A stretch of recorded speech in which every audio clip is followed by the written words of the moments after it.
Well, politicians, of course, like to visit the state fair because they can meet their constituents. So many of their constituents, 2 million in a period of 10 days. U.S. Senator Tina Smith is here. She's been meeting many Minnesotans. You've been at the fair every day. I missed Friday. Yeah. Thank you. I know we've got a lot of fair supporters here. Yes. Well, I missed Friday, but otherwise I've been here every day. It's been great. Well, we're going to talk about the fair in a little bit, but there's some serious issues here. I think it's well known that you are a fierce advocate for abortion rights. So you're a former vice president of Planned Parenthood. You are expressing concern and have asked for funding for women's health care for clinics both here in Minnesota and across the country. In the wake of the abortion decision, is that funding being cut back, or are women not aware that it's there? Yeah, so since the Dobbs decision, millions of women around the country have lost the freedom to be able to make their own decisions about health care, including abortion.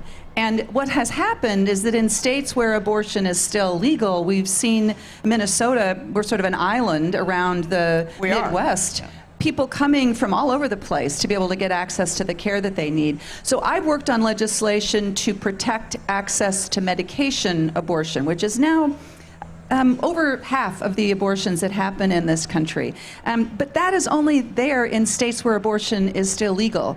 So that's the thing that we have to try to do, is to maintain access while we are at the same time seeing a real erosion of people's freedom around the country. One of the things that former President Trump says is one of his greatest achievements while he was in office was appointing 3 Supreme Court justices who obviously are conservative. And it was those 3 that tipped the balance for overturning Roe v. Wade. You have actually called for expanding the U.S. Supreme Court. Tell us about that. Well, so the Supreme Court should be the final arbiter of laws and the Constitution in our country. I have seen, and I think many people have seen, that the Supreme Court has become too powerful and too political. And as a result, we see them overturning decades-long precedents, such as the precedent to protect people's reproductive freedom. So it's important to know that the Constitution gives Congress the power to set the number of Supreme Court justices. Justices serve a lifetime term, but Congress has the power to set the number of justices. So I believe that what we should do is to rebalance the court by adding justices. This has happened in our history before. Numbers of justices have gone up and down. It's been a while. It's been a while. It has been a while, but we face sort of an extraordinary situation right now. So I think that this is actually a pretty common sense thing to do, and we don't have the votes for it yet in the Senate, but there are 3 of us supporting it in the Senate, and I think nearly 60 in the House. You are supporting a bill along with Representative Brad Finstad of the 1st Congressional District to try and get more training and help to try and keep young people on Minnesota family farms. You're on the Ag Committee. Yeah. Tell us about this legislation, and it seems like this is really a very precarious point for a lot of farms out there. So one of the things I love about working on farm issues, ag issues, is that they are predominantly bipartisan. Mostly you see differences in ag, but it's more likely to be regional differences than...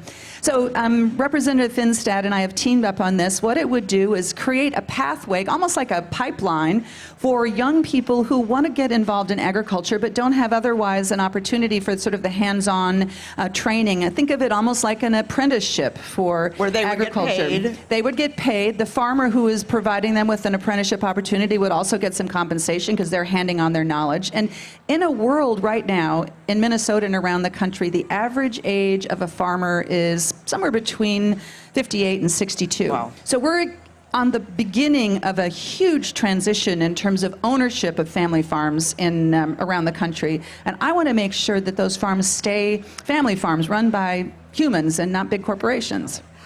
It's only August 2023, but we already seem to be well into the presidential race. We already had the Republican debate. The Iowa caucus is less than 5 months away.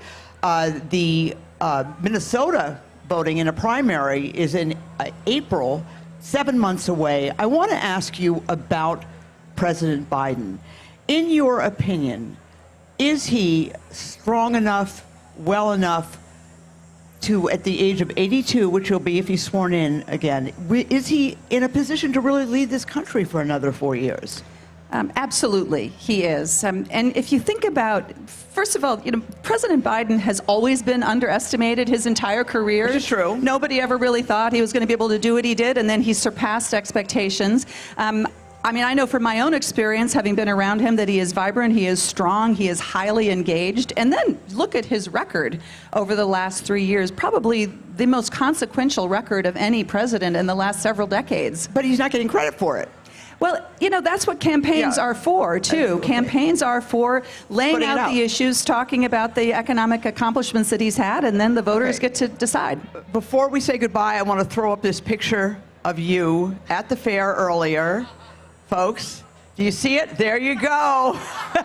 Isn't that great? Thank you, Esme. All right, how about a little explanation?